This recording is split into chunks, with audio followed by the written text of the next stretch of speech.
Is there a best order for us to heal? Let's explore this idea on the Connected Life.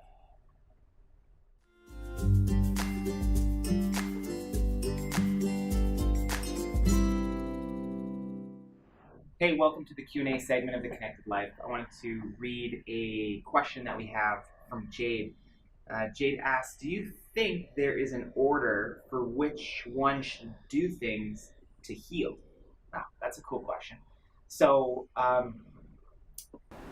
there is no right or wrong in terms of an order, but we created a 7 Essentials program and lifestyle program in part to address that.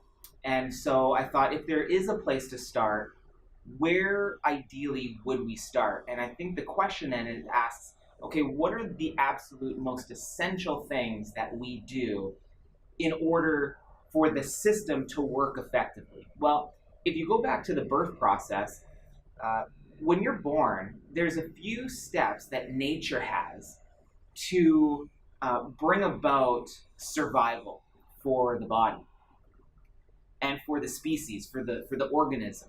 And the first thing that we do is we breathe.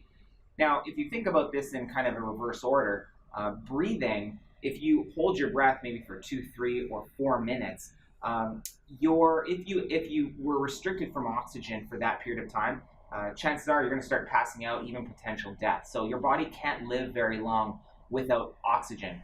So to start a practice of healing, to me, it makes kind of logical sense to start with that variable which we could live with the least amount of time, which is oxygen.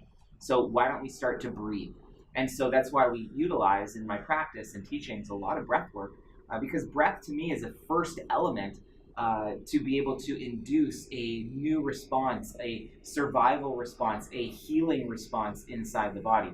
You can use breath just to survive, but you can also use breath as a means to accelerate your health and your healing. The second thing, if you think about what can we do with the least amount of time beyond breath is a few minutes. Now we have water, which is estimated at around 5, 6, or 7 days. Okay, so now doesn't it make sense then that we address our hydration levels and our water intake to maximize our health and our healing and to accelerate that? So first it's breath, because that's the least amount of time that we can survive without it. Then there's water, which is the second least amount of time that we can survive without it. So implementing water practices, hydration practices, if you look at quantity, anywhere between 2 to 4 liters a day people utilize to maximize their physiology, maximize their healing. Also water that has minerals in it, alkalized water, water that's of high quality is kind of the next level in terms of what you could do for your hydration levels. So take a look at that. Then the third is we could basically, if you put a cast on your wrist, your body will start to basically degrade within a 2 to 3 week period of time, a lot of weakening, etc. So movement to me is a third order practice. And again, these can be done very, very quickly, but movement is a third order practice because your body, if it's held stiff and solid for long periods of time, it basically starts to decay. So I would use movement practices.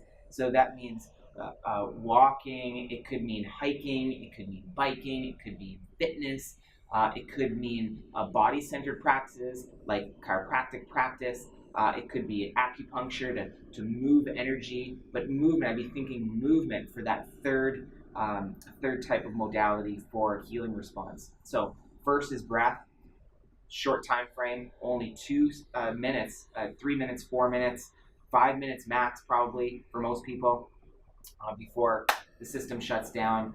Then water and hydration, because you only have a 5 to 7 day window. Then movement, because again the system starts to decay without proper movement. Then you look at nutrition, which is 30 to 45 days, maybe longer, without any food. So again, now you start to stretch the time frames and the potential order of things. So do you need to change your nutrition right off the bat? No, not necessarily. Could you start to change your physiology just by changing your breath? Absolutely. So these kind of like the order in which I like to start. Again, there is no perfect order. But you asked about an order, so I would say that using some logic in terms of what our body needs to survive, that would be something to start with. So good luck on your health journey, and look forward to seeing you on the next video.